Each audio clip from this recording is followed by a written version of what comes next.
Excellency,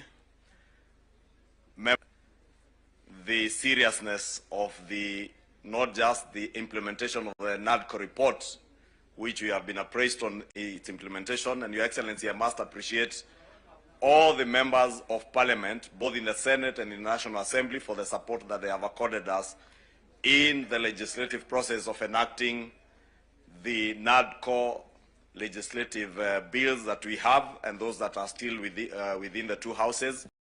We have committed that we will continue to endeavor to have them adopted and signed into law.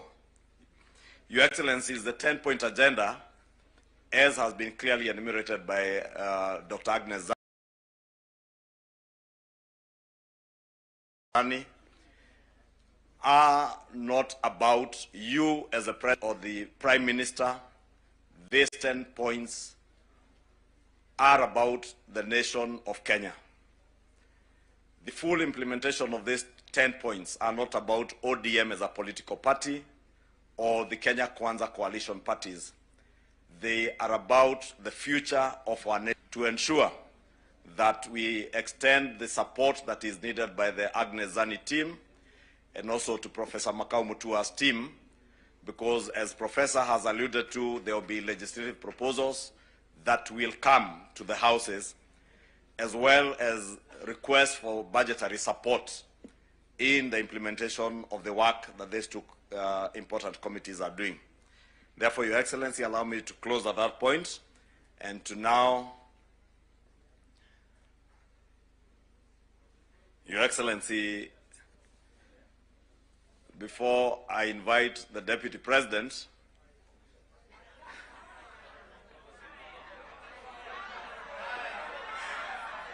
we know whether ni fire si fire, noma si noma.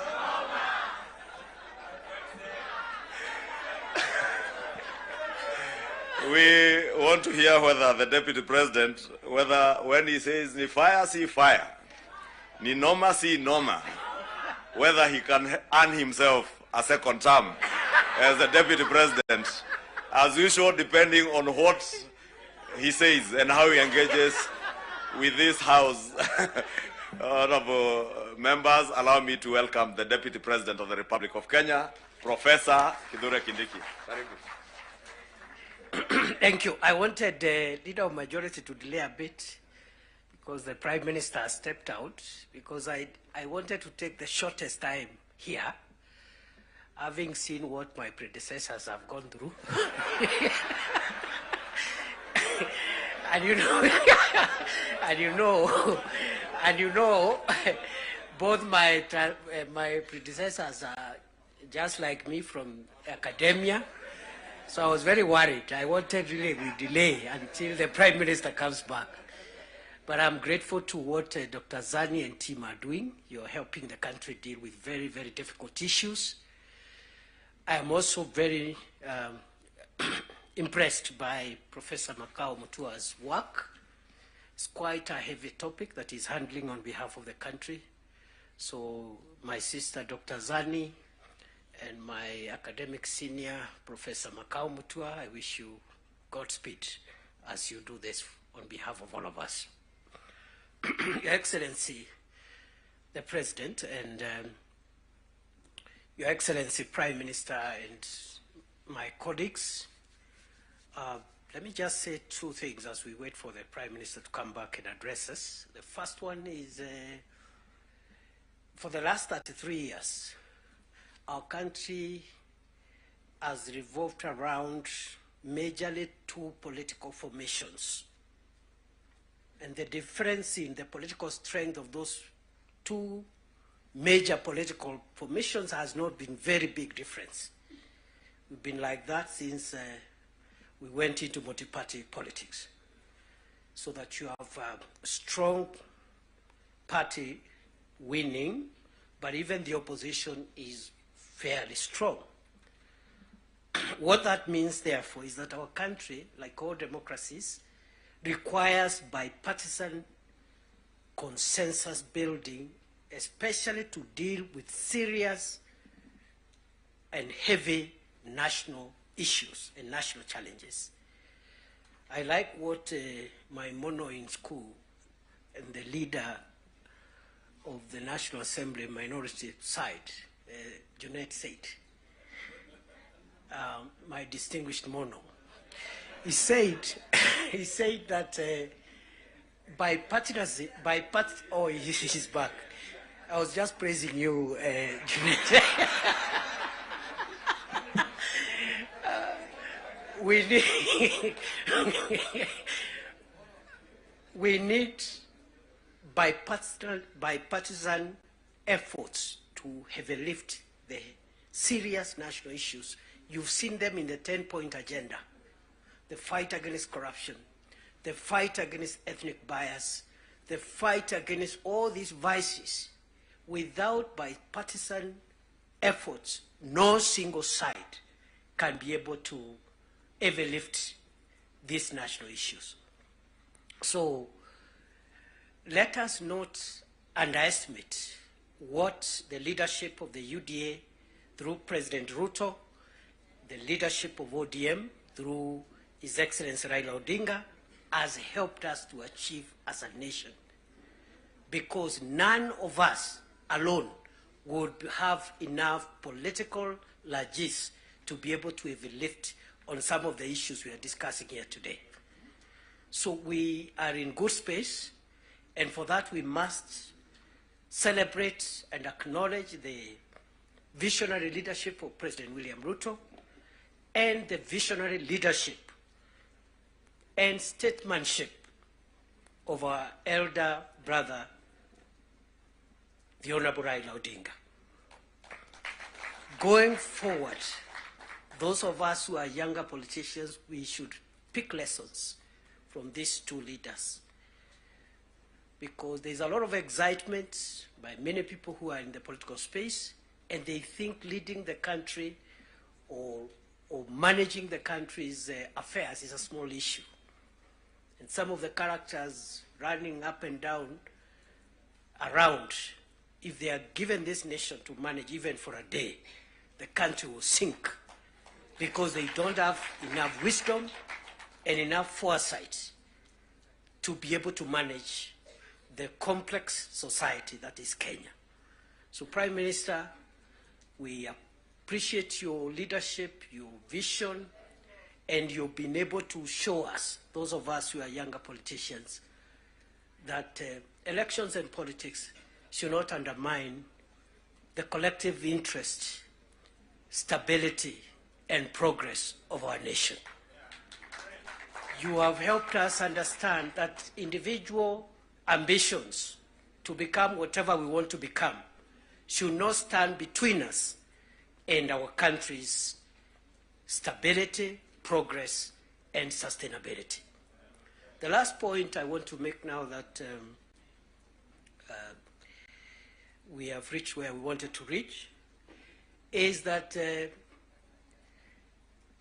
again, just to emphasize that I am happy to see again many political parties whose leadership is here, but although the NADCO and the 10-point agenda was introduced by the two largest parties, UDA and ODM, we have other allies who have joined us from both sides, and what this means is that the country is generally and gradually forming the national consensus that we are looking for.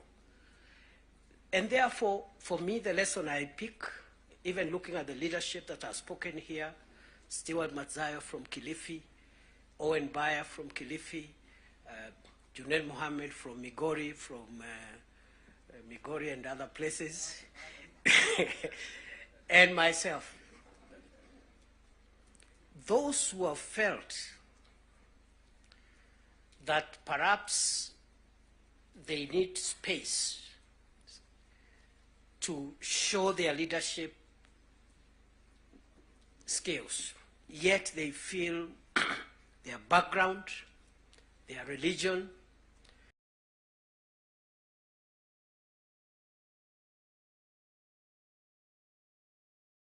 their ethnicity disadvantages them perhaps in a large national party to realize your dream, your potential, and your skills to be tapped than other national party to realize your dream, your potential, and your skills to be tapped than otherwise. And therefore, going forward, as we form coalitions and build our respective parties, let us look towards building national parties as opposed to sectarian parties, because that is where the future of our nation is best assured.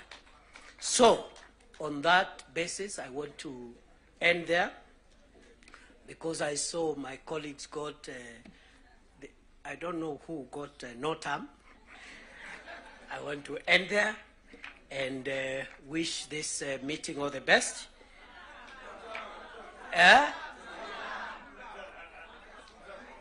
All right. Now, because our leaders are here, after the formal event is over, I'll remain behind, and then we'll also test a few slogans after that. With those many remarks, let me take this opportunity with a lot of respect to request our elder brother, our statesman, the leader of ODM, Your Excellency Raila Odinga, please come and address us. Wapi makofi ya baba jameni? Baba ni fire si fire.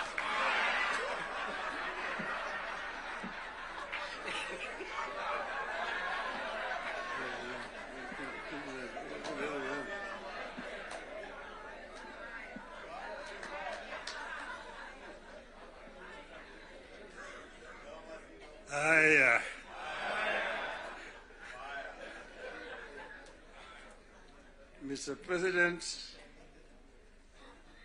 Deputy President, honorable members of Parliament, hamjambo. Hamjambo tena. Hey, I think I see almost a full house. Senators and members of the National Assembly. Thank you very much. I'm very happy to be here this morning to see you. I want to say that I'm charged, but I'm not scared.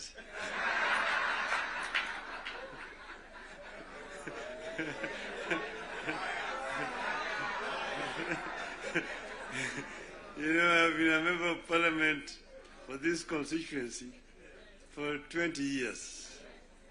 And I used to meet with members of Parliament. I was a Prime Minister.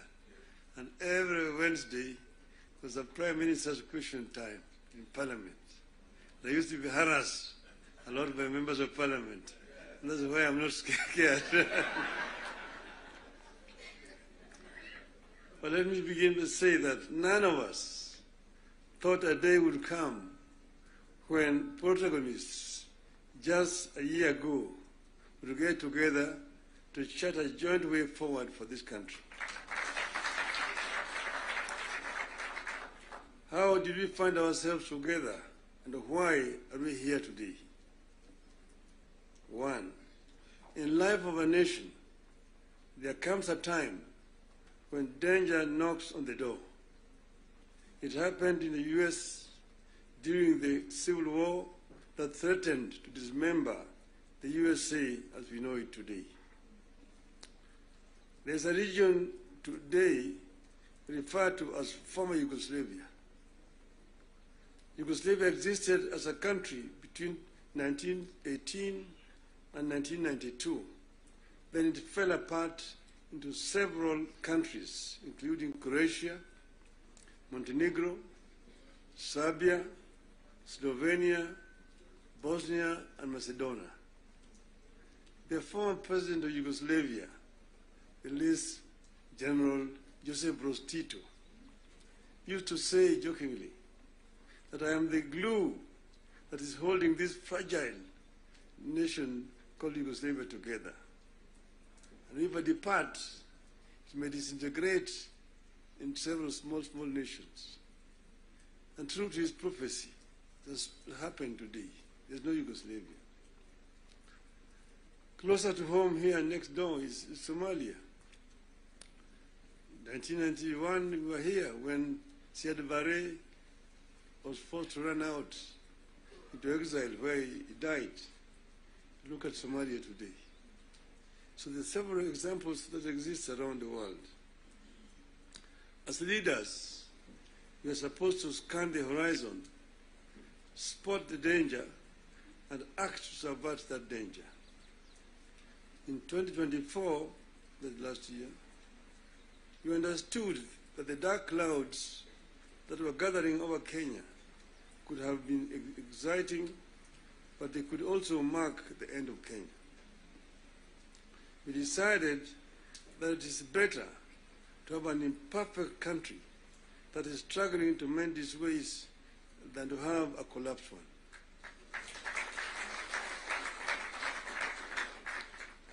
We came together to create an environment in which we can discuss our issues and differences as people of one nation.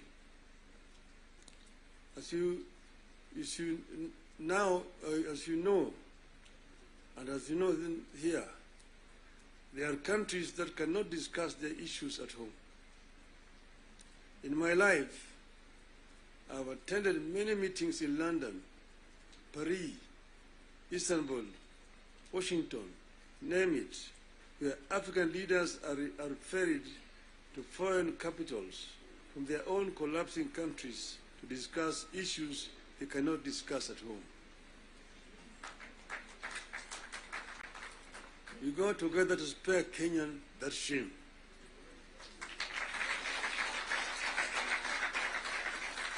Our object was and remains one, as one U.S. Senator called it, our country, our whole country, and nothing but our country. Having stabilized the nation, how have we performed in the intervening periods? How do we do better? How do we move forward in a way that respects the people of Kenya and that shows that we are alive to the circumstances that triggered our coming together and that we are acting on them? That is our object today. And that is why we are here today. We met and we decided that we needed to have, for the first time, a joint parliamentary group meeting. We could now discuss with our members of parliament. It's over 2 months ago, I had an opportunity to discuss in this very same place here with the members of the executive. They came here and actually came with the blueprint of the performance, what they had done up to that time, and what they were intended to continue doing going forward. And I was very candid with them in my discussions with them.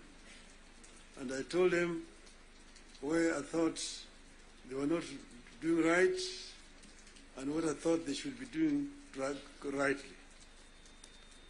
So as always, I'm always very candid indeed. Today, I'm meeting the members of the legislature. As you know, we have got 3 very important institutions: the executive, the legislature, the judiciary. And I'm hoping that in not very far away from today, I will have opportunity to talk to the judiciary as well. So I'm going to be very candid with you people. To talk to you as a former member of parliament. Yes, the leader, Kimani Ichung'wah, referred to the Constitution and told me the issues like NGF and and Senate oversight in the counties is in the Constitution. I want him to cite to me the section of that Constitution that he's referring to. Because as you know, I was very involved with the Constitution, making Constitution of this country. And at another time, I would want to bring Professor Yashpal Gai, who was the leader of of that constitution making. And we went through very many issues. We had committees in Bomas of Kenya dealing with various segments of that constitution. The executive was one. Legislature is another one. Judiciary is another one. Devolution, other committee.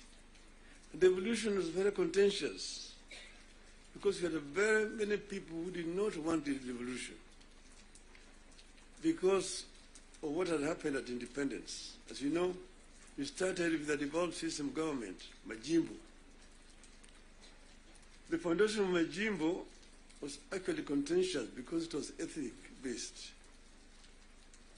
The colonialists and the settlers had actually instilled fear in the people that the bigger communities, the bigger tribes at that time, the Luos and the Kikuyus, will lord it over the smaller tribes. And the smaller tribes need to safeguard themselves by creating regions and powers so that they can be able to be protected. That was the basis of Majimbo. And it was a very lengthy discussion at Lancaster House. So KANU accepted Majimbo in London, but with the understanding that they would change it after the independence. So after independence, KANU actually started to frustrate Majimbo by not remitting funds to the regional governments. I want to refer you to the Hansard in the Bunge. There's a motion that was moved by the then leader of opposition at that time, the late Ronald Ngala, of censorship of the Prime Minister, Mr. Jomo Kenyatta, because he had refused to release funds to the regional governments. You need to read that debate. Ngala moved it. It was seconded by Masini Muliro, who was the deputy leader of the opposition. And then KANU, of course, responded. First Jaramogi, Oginga Odinga, and then Tom Mboya responded to that motion. The motion was defeated, but that debate actually is very historical. And I want to refer you to it. Go and read what it said. Eventually, KANU, of course, had to fold up and dissolve, and then eventually Majimbo was also dissolved through a constitutional amendment. And then what happened was what? They created a Ministry of Local Government, which was given a lot of powers. Ministry of Local Government. So the Minister of Local Government became an executive minister, just like a Minister for Finance under that constitution at that time. And now they were county councils down there that we capped 265. But then they could not do anything without authority in writing from the Minister of Local Government. So we had all these documents when we were there at Bomas. But then we said we wanted to give more autonomy to the counties so that service delivery could be better improved. We came up with regions at Bomas of Kenya. But there are people who really opposed devolution. The chairman of devolution in Bomas was called Dr. Odinga. He addressed the audience at Bomas, and by the time he finished talking, everybody said that man should be the chairman of that committee, and became the chairman of the committee. And he conducted the matter so well and so effectively that he became a marked person. What did they do to him? In broad daylight, around 11 o'clock, on Ngong Road there, off Ngong Road, in his residence, they sent assassins, and in the presence of his children, they shot him and killed him. The assassins of Mumbai were arrested. Eventually, they were released.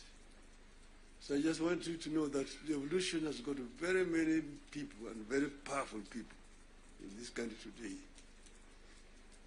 Then, after that, because you know that ODM is a product of constitution making.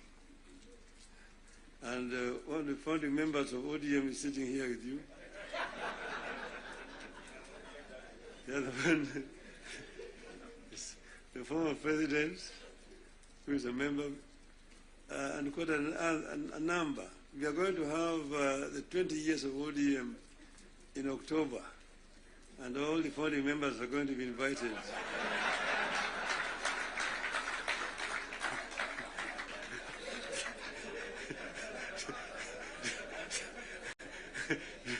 to come and attend. Now, you see, we said that we want, we give clear, responsibilities. The executive, the legislature, and the judiciary. And the legislature is supposed to make laws that the executive uses to run the country. And the judiciary is then there to ensure that in implementation of these laws, the executive is not overreaching or violating the law of the Constitution. But then, so the work of Parliament is representation, legislation, and oversight. Very clear, it's written there in the Constitution. Parliament is not supposed to be implementing. Parliament is supposed to be oversighting. It's not oversighting. Secondly, there is only two levels of devolution. National and one level, county. Constituency is not an element of devolution. Devolution remains at the county. Down there, the constituency, the county government does the implementation of the projects. I'm saying, correct.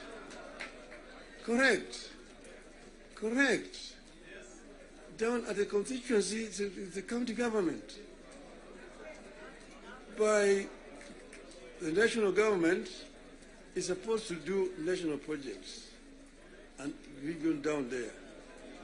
And there are functions which are clearly been assigned. Functions which have been clearly been assigned to the national government. I will tell you, your legislatures, and a very famous English politician said that I may not agree with what you have to say, but I shall not defend unto death your right to say it. So listen to me. Let me say it. And then you'll have a chance to come and respond. So I'm telling you, I know that sometimes the truth is very bitter. I was there, and we discussed with the Karue when he was moving around to bring the CDF. The CDF was brought because of circumstances that were prevailing at that time. In those days, with a centralized system of government, there were very little resources which are going down to the counties. And that's the reason why the Harambee became the major ways of mobilizing resources. Sometimes you find nearly 100 cards in your desk for Harambees here and there.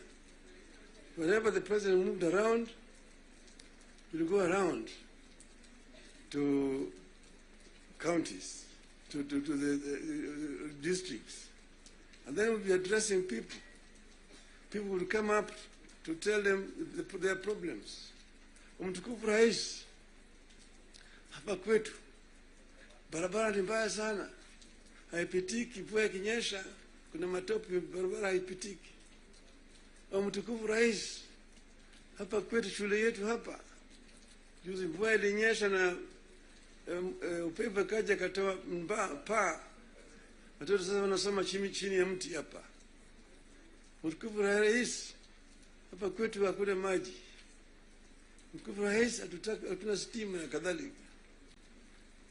When it's time to respond, to say, nyinyi mnasema barabara ni mbaya, mnasema hospitali hakuna dawa, mnasema upepo imechukua paa ya nyumba.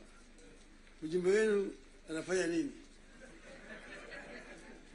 Yeye anapiga tu kelele kule kwa bunge, anapiga tu kelele kwa bunge, hajali mambo ya maendeleo kwake. Kwa hiyo mimi nitatumia mtu kuja kufanya harambee, lakini leo mimi nitatoa pesa ya kujenga hiyo shule, ambayo kujenga hiyo nyumba, nitatoa pesa na kadhalika. That was the end of it. So the MP was the one who was being blamed for the failure of the national government to do certain things in their constituency. And that's the reason why we came up with the idea of CDF. That was that time. Exactly that time. But then the constituency now falls under the devolved government, which is being led by the governors. So constituency is not a devolved unit. And members of parliament themselves should not be involved in development, because there's supposed to be oversighting.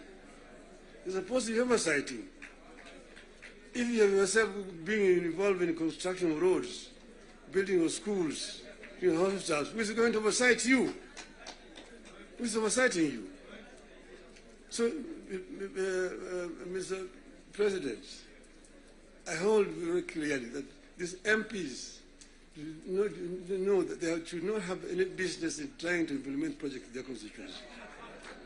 Implementation of projects should be left to the county government.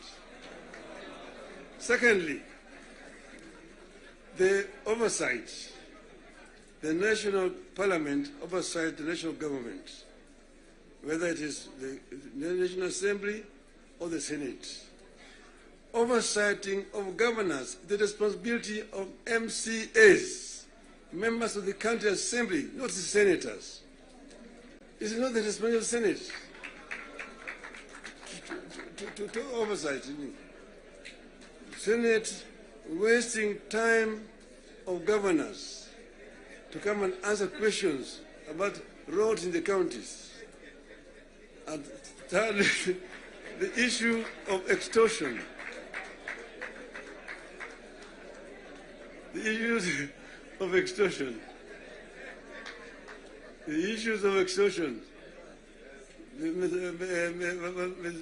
Majority Leader, you talked of, you didn't talk of extortion, you talked of lobbying. Lobbying is okay.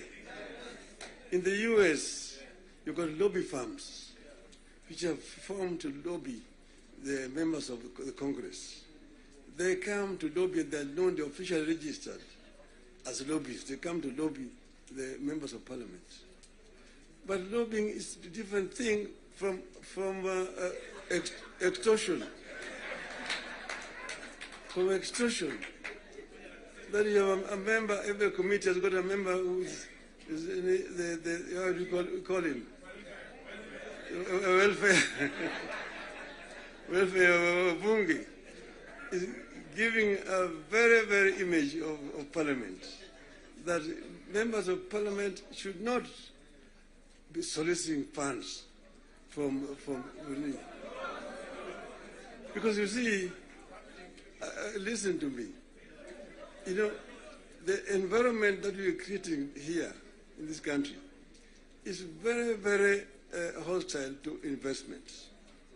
Foreign investors who come to the country bring their resources in the country to invest it here. And when they bring their resources, when they find there's too much bureaucracy and there's too much extortion, they run away. Private capital is risk shy. this shy. And when, for example, somebody has come with his resources to start a project, and then you find somebody beginning to make noise that, oh, this project has not been approved. This project has not been approved. Or this project is being corruptly implemented. You run away. You run away. And delaying of the projects. And you find a situation where members of parliament inviting parastatals and so on, and even purporting to be cancelling projects that have been signed. That is the work of the executive, not the work of the legislature. So the legislature should not be competing with the executive in terms of implementation of projects. Allow the executive to implement and just correct them when they go wrong. That's the country will develop. Create a healthy environment for implementation of projects in the country. Then this country will develop. I know I'm being too honest with you people. And I know that the facts, the truth sometimes is so painful, but I think it is important to say this to honorable members of parliament. Thank you very much. May I now invite my brother to come and address you people.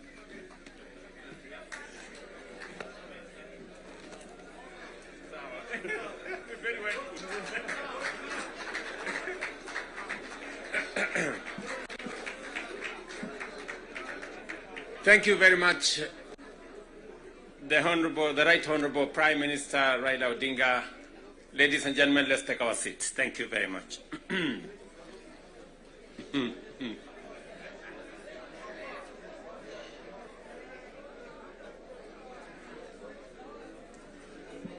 Now, honorable members, let me join the Right Honorable Raila Odinga and all the leaders who have spoken before me to welcome all of you to this very important first ever parliamentary group meeting that brings the two major coalitions together today here in Karen. Karibuni sana.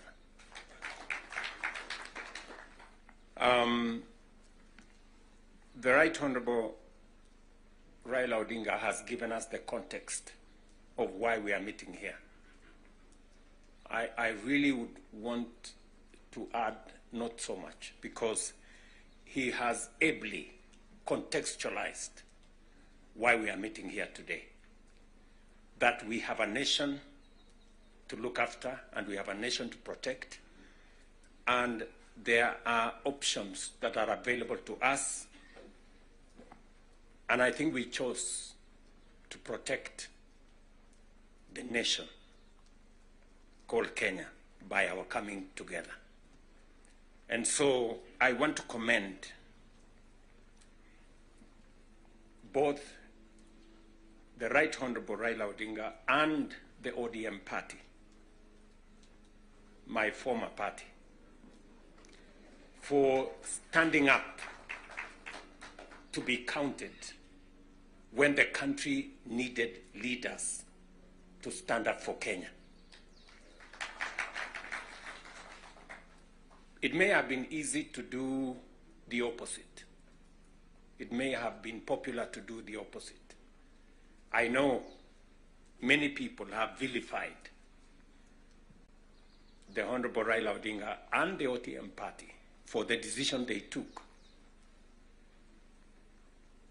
to stand for Kenya when there was need to do so. And let me say the following as the President of Kenya today. We have come from very far as a nation. We stand here today as a robust democracy, a nation that is making strides in our national development. And I want to speak to you candidly. I don't have a written statement because I really wanted to speak to you from my heart. Because where I stand today, I've had a political journey as a person. And by God's grace, I have come very far. You know, out of the 5 people who have become presidents in Kenya, I am one of them. I don't take it for granted, but I don't take it lightly that God has given me an opportunity to be one of the 5 Kenyans who have had the opportunity to lead this country. And I must say this to us as leaders, that a nation, the progress, the destiny of a nation is decided by leaders. As to whether we are going to be a progressive nation or we are going to be a failed state is going to be determined by leaders, by us, the people who are sitting here. And therefore, the place of leadership is almost sacred. Nobody becomes a leader by chance or by default or by mistake. Today, you are a member of parliament or a senator or a governor or the position I hold and all the other positions that we hold because God and destiny has given us that chance. And we must think about it deeply. And so I want to ask you as leaders,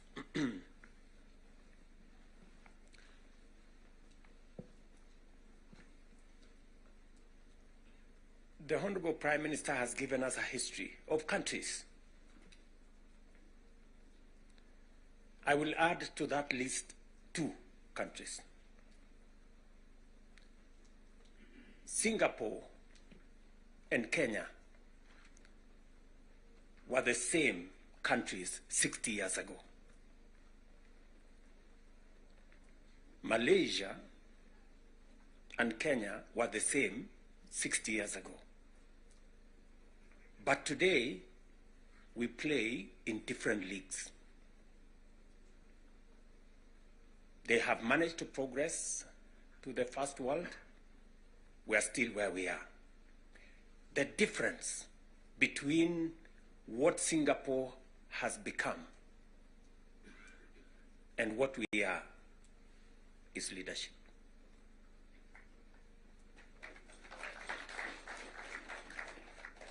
And that is the place, ladies and gentlemen, we occupy today.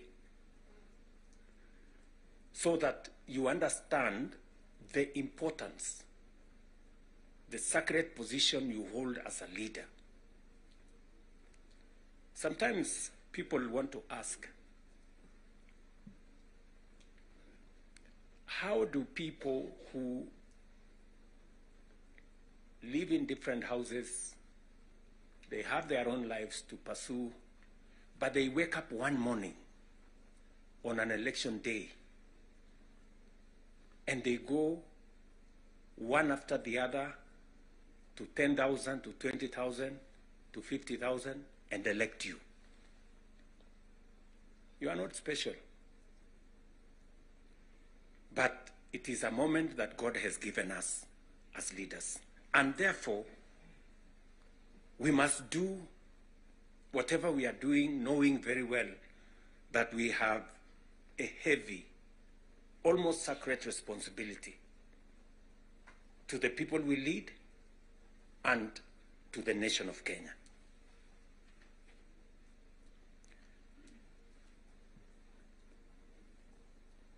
And it is not that we don't know what we should be doing. We all know what we should be doing. It is not that we have shortage of ideas. It is not that we have shortage of what we need to do. In fact, I dare say We have some of the very best ideas. We have very good manifestos all the time. And in fact, if you look at, and I keep referring to this, if you look at the manifesto of Kenya Kwanza and the manifesto of Azimio, the difference is hardly 20-30%, 70%. We share what we think should be fixed in Kenya. But politics somehow has taken our country hostage, that we cannot do what we all know we should do.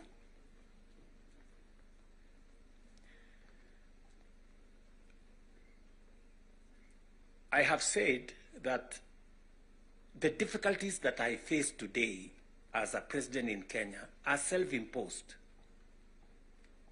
You know, I imposed on myself all these difficulties. Implementing the new funding model, implementing SHA, implementing housing, doing all those things. If I hadn't done any of those, I would be a very popular person, but the country would not have moved anywhere. I am confident that if Raila had become president, he would be doing what I'm doing. Yes. He would be implementing SHA. He would be implementing housing. He would be doing reform in the education. He would be doing reform in agriculture. I know that for a fact because I have been in his school of leadership. That's the correct position. And he would be as unpopular or as he'd be having the same difficulties that I have today. But these are necessary for Kenya to change. Friends, we cannot change the country otherwise. And that is why he has the courage to stand here and tell you, let us stop the extortion. Yes. Very few leaders can stand here and tell you to stop the extortion that is going on in Parliament. I'm telling you the truth. Very few leaders. Because we like making peace with mediocrity. Oh, and trying to explain things that we shouldn't be explaining. Now let me ask you, friends, we are all friends here. Yeah, we are one team, or so I guess. This fellow who is called chairman of welfare in committees, what is their job? What is their job? Extortion, that's it. And that is what Prime Minister is saying.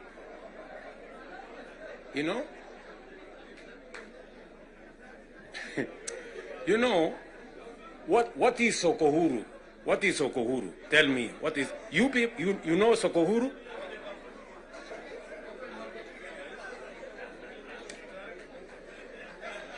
So, let me tell you.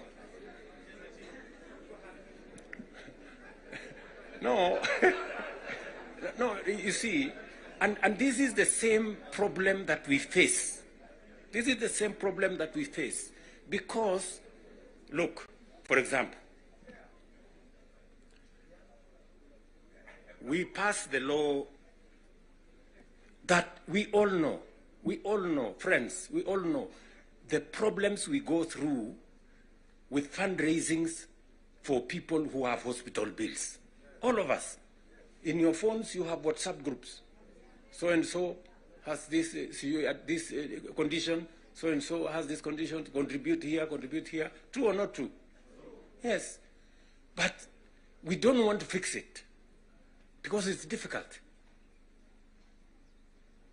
But I must commend you. I must commend the members of National Assembly and Senate because you took the courage and passed the bills that today is beginning to solve the problem of health in Kenya.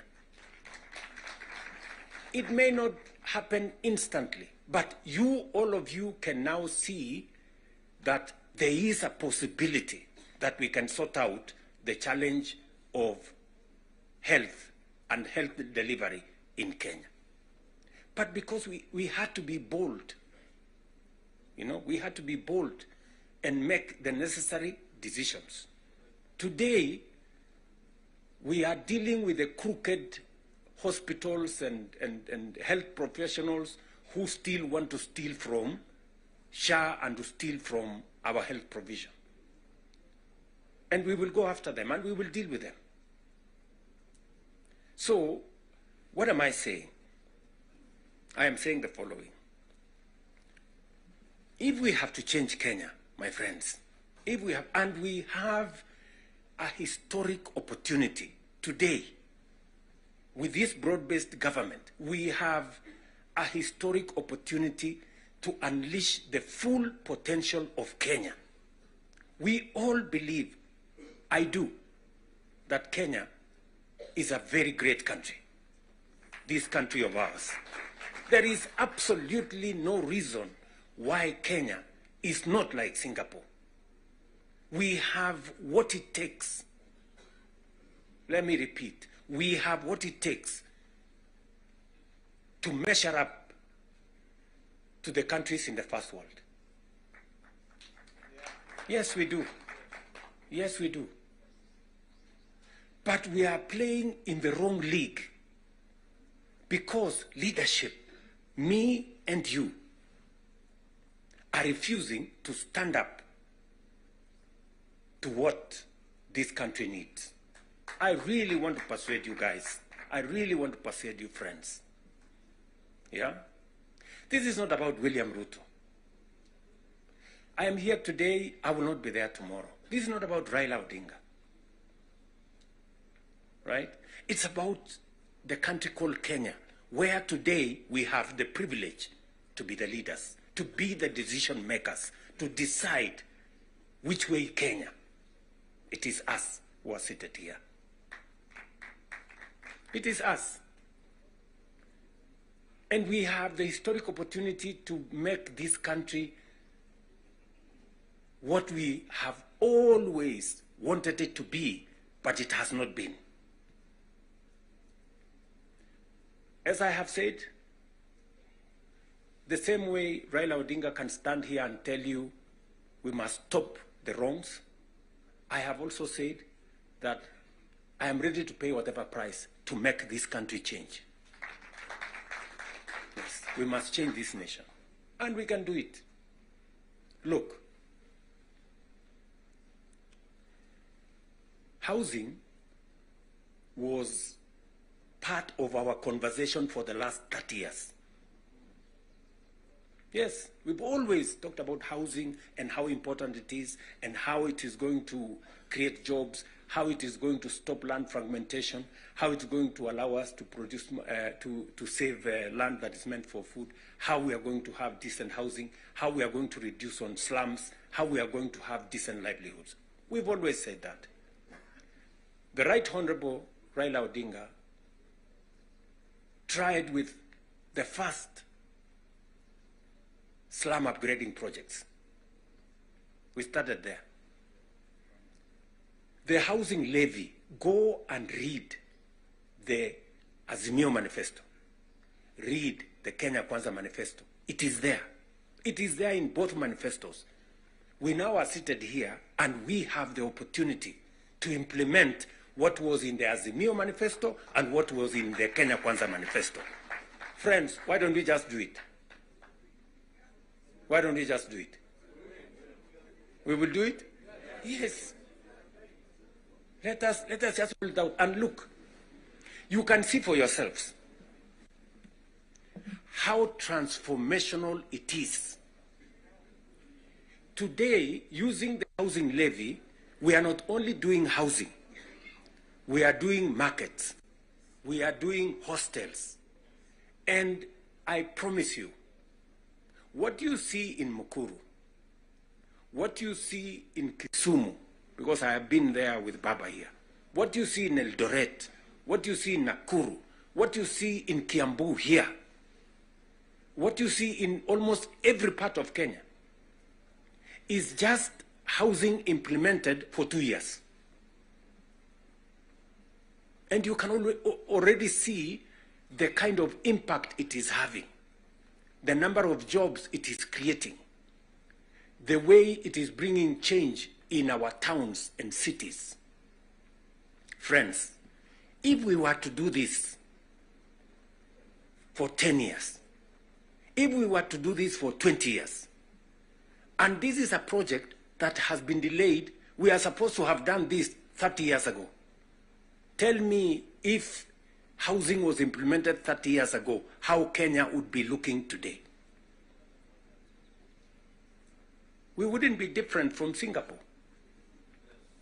We may have started late, but we now have a chance to do it. I want to ask you, I want to request you for us to come together. And we are not coming together so that any one of us can get anything. We are coming together so that we can transform this country. And it is possible in our lifetime to change Kenya. In our lifetime. We now have maybe 320, 350,000 young people working in that space. We could double that to 700 in the next 2-3 months. We could scale up that to 1 million by next year. And we can energize the transformation of our country. That is why we are sitting here. That is why Baba and I have called this PG. Baba has told you we are here for Kenya. I am buttressing what we are saying, what he is saying, by telling you what we can achieve together. What we can do in our agricultural transformation. If it was not for the broad-based, for example, we wouldn't have had the kind of change that is required in our sugar sector. And I want to tell you, watch this space. In just 2 or maximum 3 years, Kenya will be a net exporter of sugar. Just 2 or 3 years. This country, which perennially we have been looking for safeguards from COMESA. Every year, we are looking for safeguards from COMESA. We are spending public money to go and pay for sugar, to go and pay for farmers, to go and pay for workers who don't work for government, just because we couldn't bite the bullet and tell the crooks there to get out. Now we have told them to leave. And I want to promise you, I want you to hold me to it. We are going to change the sugar sector. We are going to change the coffee sector. You have already seen what is going on in coffee. There is still a little bit of pushback, but we will deal with it. And on and on and on, and we can transform our whole agricultural sector. Just the little interventions that we have done standing together. You people in Parliament making sure that we are subsidizing production. And I must commend, Parliament has always provided money for us to support the production of the country, either through fertilizer or seeds or other interventions when we have brought it to Parliament. So you're part of the making of the history of our nation. Just imagine we have reduced the imports of maize, for example, by 70%. Reduce the imports of sugar by 70%. And we can make that progress if we are focused on where we want to go. And that is the reason why we have to make the decisions that we have made work. It is the reason why Baba and I have appointed Agnes Zani and her team, so that what brought us together, we don't forget. the 10-point agenda that we have signed buttresses what is actually in our manifestos.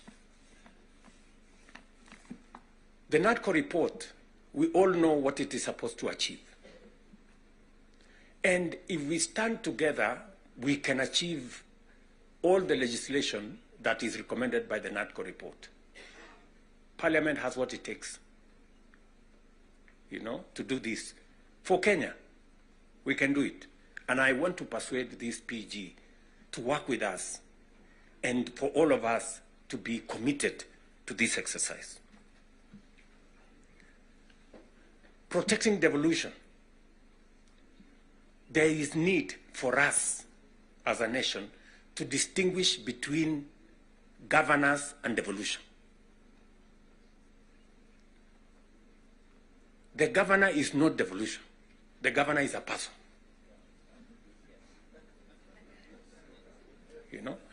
Devolution is about the people. It is not about the governor.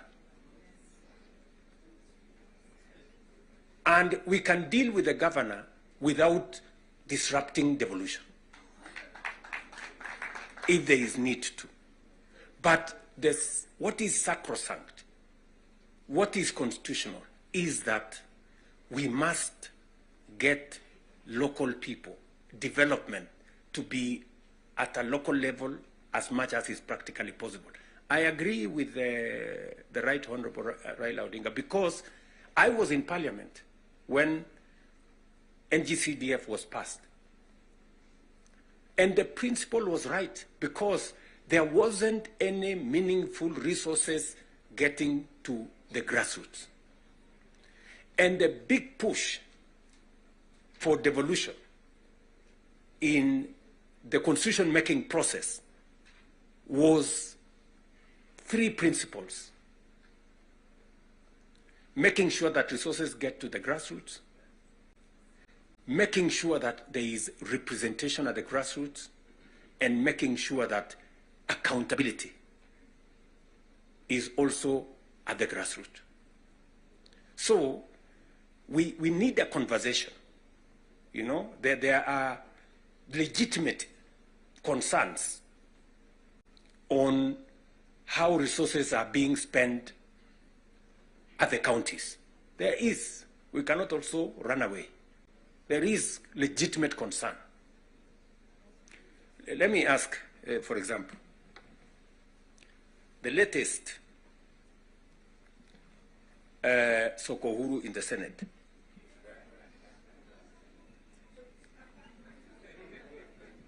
Because you have to accept, by virtue of the position I hold today, I am a consumer of raw intelligence. I know what's going on. Where does somebody find 150 million? Where? Huh?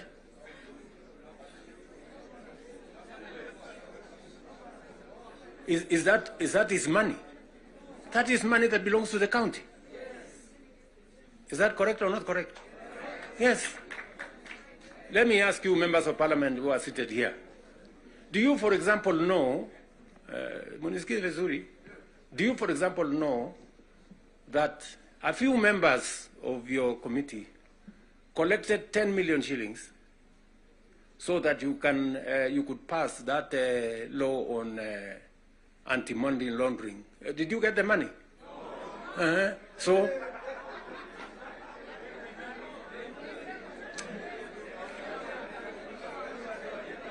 So, going forward, si tunataka tukubaliane, si we are one team. Yes, there are people who are destroying the credibility of Parliament. And they are collecting money in the name of Parliament. And some of the time, or most of the time, that money never gets to Parliament, it gets to a few people. We are not going to shame them. We are going to arrest them. Yes.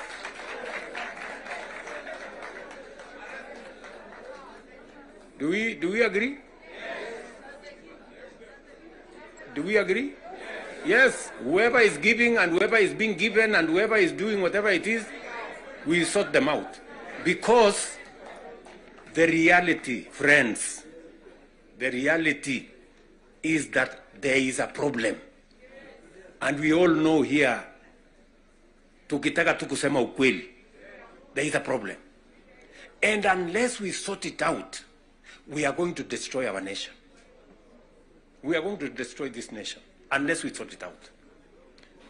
And we must be as candid to ourselves here as we are candid in implementing what is transformational for Kenya. Tunaelewana? Now, let me say this. We must make sure that we get resources to the grassroots, but we also must make sure that the resources that get to the grassroots is used for the people, not other ways. And so we must do for the national government as well. In our 10-point agenda,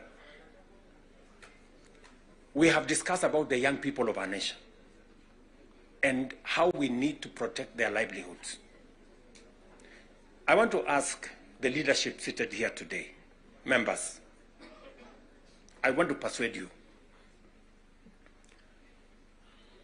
We have a robust program. We have, I think, close to 8 or 9 different programs targeting our young people and how we can meaningfully engage them in employment and other interventions that benefit the young people of our nation. I will say this. We spend close to 650 billion shillings every year in education, making sure that our young people go through primary school, ECD, primary school, junior school, secondary school, TVETs, and universities. We must equally have clarity in how these 650 billion shillings we spend every year, at the end of the day, how do we recover that money? By making sure that our young people become a resource for the development of our nation instead of being a problem to our nation. We must do that. And there are 6, 7 interventions that have gone through Parliament. Housing is one of them. Export of labor is another one. Digital jobs, and every member of Parliament here, especially of the National Assembly, you have resources to do ICT hubs. I remember discussing with Sirma there, chairman of NGCDF. I remember discussing with Kiarie, the chairman of ICT. And if there are any issues that concern, sometimes maybe we have a problem with resources, Mbadi is here. He knows that if there are resources that needs to be made available, it's for us to provide interventions for young people to get an opportunity to work. You know very well that we can create hundreds of thousands of jobs in the digital space. You are aware of what we are doing in Nyota.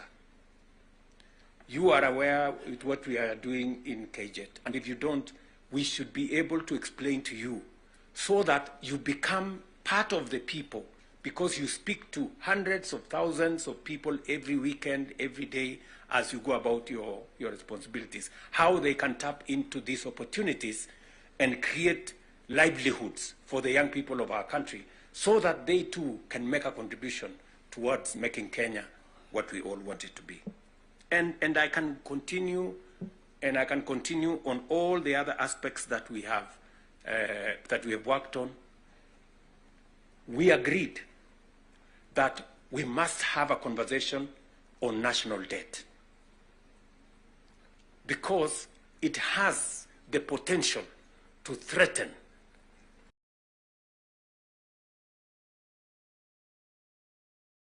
our development.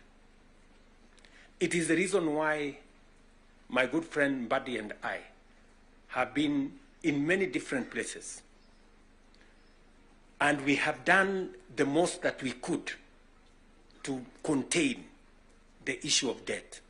We have gone out of our way to look for alternative sources of funding so that we don't always go to borrow. The route of securitization. We've gone the route of private-public partnerships. You know very well that we will be starting the construction of the road all the way to Mau Summit from here, Ironi. We are not going to be spending any debt money from government. The road is going to be built on private-public partnership. You know very well that we are going to begin the railway going all the way from Naivasha to Kisumu all the way to Malaba. We are not going to be spending money from debt like we did with the first section of the railway. We are going to be using public-private partnership to do that road. And many others that we have, we are thinking outside the box so that we can craft alternative mechanisms of delivering on public infrastructure or public goods without necessarily endangering the country with national debt. So we are working at it. It is part of the recommendation of the 10-point agenda that we must deal with. And we are seized with that matter. We will be giving, Mbadi and company will be giving a report to Zani's committee on what practical steps are we making to respond to the issues in the 10-point agenda. What are we doing about the young people? We will be able to tell Zani and the PG should be there to monitor what we are doing so that we not only do it for finally, because I do not want to belabor the point. I said we have a historic opportunity. It is not always that protagonists come together to look at the greater interests of the country. But God has given us this opportunity. And I must commend Baba here, because very few leaders have the courage and the mettle to withstand criticism and stand for the nation. Very few people. Very few people. Many people look for what is convenient, what is popular, even if it is wrong, and they want to pander to it. But when a nation's destiny is at stake, you need statesmen, you need people who have the courage to put Kenya first and everything else secondary. So, what am I saying in conclusion? I am saying Zani and team have a job to do. They will be briefing Right Honorable Raila Odinga and myself on what needs to be done. We will be able then to guide what will be happening, what the executive need to do, what the legislature, the role the legislature need to play, and the role others may need to play. And as we do that, we will need another opportunity to be granular. Today was the first occasion for us to deal with this. But down the road, we need to bring the members of the executive, at least the ministers, to come so that we can have a meeting of minds between the executive and the legislature on matters that are of national importance. Further down the road, we may need that engagement. Maybe not in a sitting like this. Maybe we can organize a retreat for 2 or 3 days so that the questions I see members of parliament asking on some of the programs, we can fully understand the import of the programs we are running, what they are meant to achieve, the transformation that is supposed to happen, and how we position ourselves to make sure that we provide the push necessary for that transformation to happen. Again, focusing on the greater picture, the bigger picture of our nation. So, ladies and gentlemen, I want to say thank you very much for coming for this session. I know we will listen to you by way of feedback on some of the things that you want us to respond to. We are here because we are one team and we want to succeed together. And we want to make sure that none of us is left behind. Are we together? So, mimi nimesema asante sana. If there are any questions directed to me, I will be willing and ready to answer. If there are some directed to any one of us here, we will be able to answer.